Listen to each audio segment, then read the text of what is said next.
Onçlanıcı rete desi ahkam-ı Ramazan'dan nahmeduhu ve nusalli ala rasulihil kerim. Dersimiz sana varaqdı. Bir vatla olya ağdın açılya arada ayda.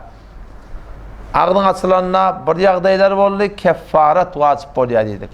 Bir yağdaylar olya atarıp ağdın açıya 61 gün arada tutmadı. Ki onun avval derste geçti. Şimdi bir yağdayla onu gurrun edip geliyor. Keten ağdın arada ayda ağdın açıyan. Beraber her bir müşkili. Bu tadı ne molli fakat kada vacip. Bir gün arada tutmalı. Az cümle ne molli öten asam birad ya'tiraq ettim. İza atqala duhanan fi halqihi bi sunahi. Öz ağzına tüste salsa diye. Bir adam sigar çekti. Qelyan çekti. Haydi bir tüste yani öz hakkıydı alıp ağzına çekti. Tene mana tamdırında ağzında dur yani şeyle. Eda kanım ne mit yerdin? Tüste yani bölgeşem yut yerdin. Ya maşin motorun turbanın önüne metrge yapıp edip başın ağzına tüsteni ödün keyfine yutuyardın. Şu suratında sen aradan podulya kada almalı oluyor. Ne deyip de bilgeşem ettin. Bir sigar çekiyor diye üflek kovuyor. Sen de ağzını ödüyor. Tamdır hareket yardın. Ya kapçanık varsa gazap şeyinde var tüsüleptir. Hareket iyi sörüptür. Şuna medes haydi bir tüsteni öz ihtiyarın bolmayan ağıl burnuna gelse onda ne mi? İrat yok diye açacak koyuyor. 10. murat İza baqiya beyne esnanihi şey'un minet ta'am. Bir vakit bolya sen ağzını beklep durdun. Dişin oyu varmıştık. Dişin oyluğuna avuncak da at kalıptır. Şu avuncak kalanda eğer nokt endadası bolup da sen yudan bolsan sen onun ağzın açılıptır. O ne mi diye? Tavran bunun kada almalı. Yok. Nokt endadın ağız olup da var akım. Bilsen ki çıkarmalı kim onu? Bilsen ki çıkarmalı. Ama noktun ağzına akbar akım bilme yuduk köberttirdin. Şu tuğrata ne mi diye? Sen ağzın açılmıyor yani. Şu tuğratından. Hop İza akala ameden ba'dama akala nasiyen niptir. Bir vakit buraya sen ağzın aradan içinde. Avail bir kere yadın o sönak. Yadından çıkıp hay barıp akım o da sala diye oturmuştun.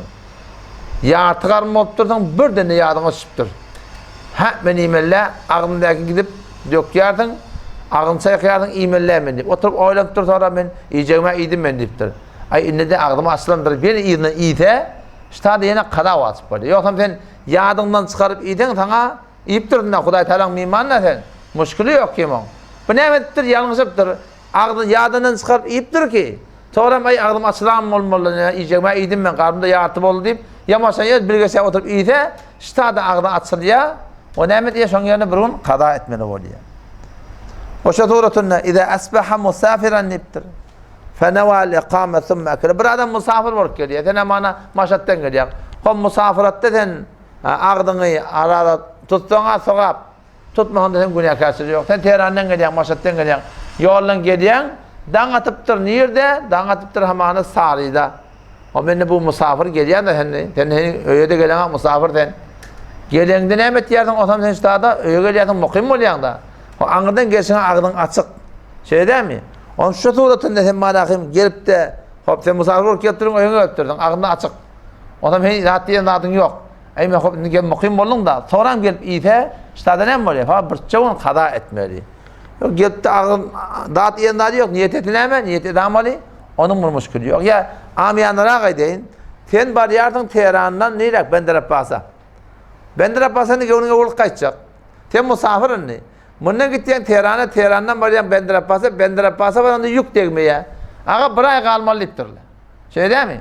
Onun şu doğrultuda sen bari yardım şu dağ balakım misafir olup da dağdan atıptır. Sen şu dağ balakım misafir bari kakeden de öyleden öğüncek ağa deyiptir bir ay sesle kalmalı. Mukim niyet etti yanında. Mukim olduğunu ve misafir de arayın. Şimdi ben ne mi değil? Niyet etse edamalı. Ya ben misafir bugün ağzımdaki arada dediyse iyisek de o da iyamalı. Ya sonra ne etme öyle bir gün kada etmeli o diye. O şunun tersi de o diye. İde safere ba'dama asbaha mukiman fe akele. O da şu tuğratın nedeni mana. Öten akşam malakım mana çıkıcı da. Ben erti maçada gidecek diye otuyordum. Maçada gidecek diye otuyordum. O da maçada uğrama oluyordum. Ertibenden ağzını arada tutmaptırdın da sen misafir deyip. O zaman bir denge nemet yerden toğram misafiret kurun devliye.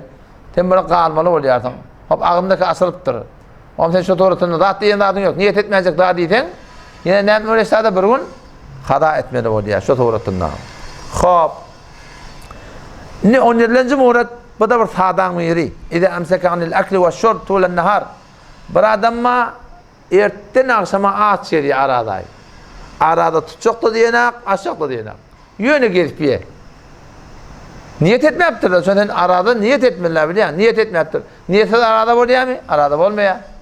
Erten akşama aç ýeripdir, niyet etmeptir. Ne etmesi adam? Kefaret vermem yok. Bir gün sonra qada almalı bolýar. Şu sowratyndan. 18-nji umumen peşete gelen amali ida aqtara duhnan aw ma'an fi udnihi. Qulagyna qatra damdyrsa, suw bolsun ya yağ bolsun hawa dawa der. Qulagyna ten qatra damdyrsa nämet ya agdyň açýa. Ehyana sen suwa çypdy ukan. Temara şu hawa qırgynna. Hawa qırgynny bu ýajak suwun aşagyna girip otursaň, şunda bir günahkarçylyk yok. Ejada bar.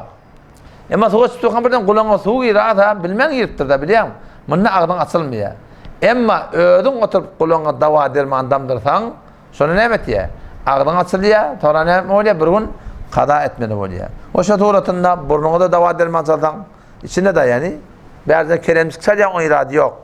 Yüdügoduna kerem çalyan, elin ayağın yarında kerem çalyan, şonu menes barakim bir başka bir denane adamına odalanacak deyip, rojelep anırbarda çalsa, bu da atlar ağzı açmıyor yani.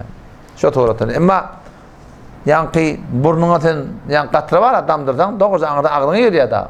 Şu toratını ağdını açy diye şoň habardar bolmaly.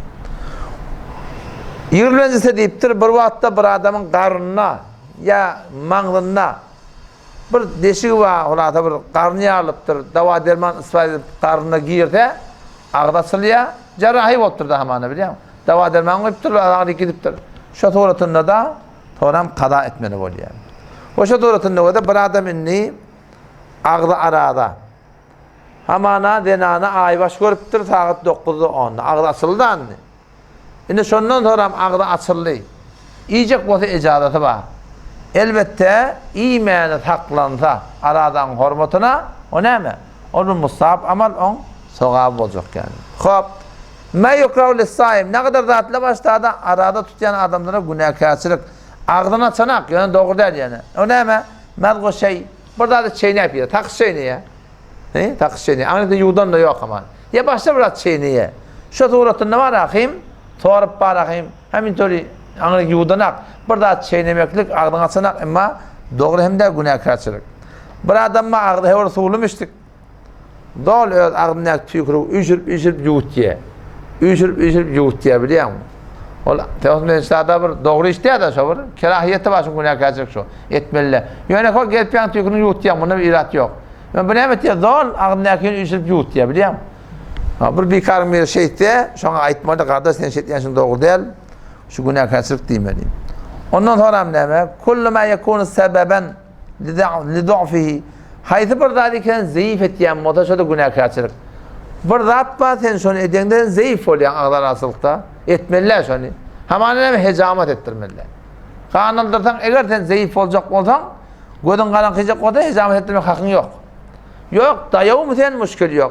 Fäsli diýe damar barahym çyrt diýerler. Şoňa meňdeş haýsy bir iş ýeketeň aradaňa dere berjek. Tamam sen namazyňy dogry ýarazak ya.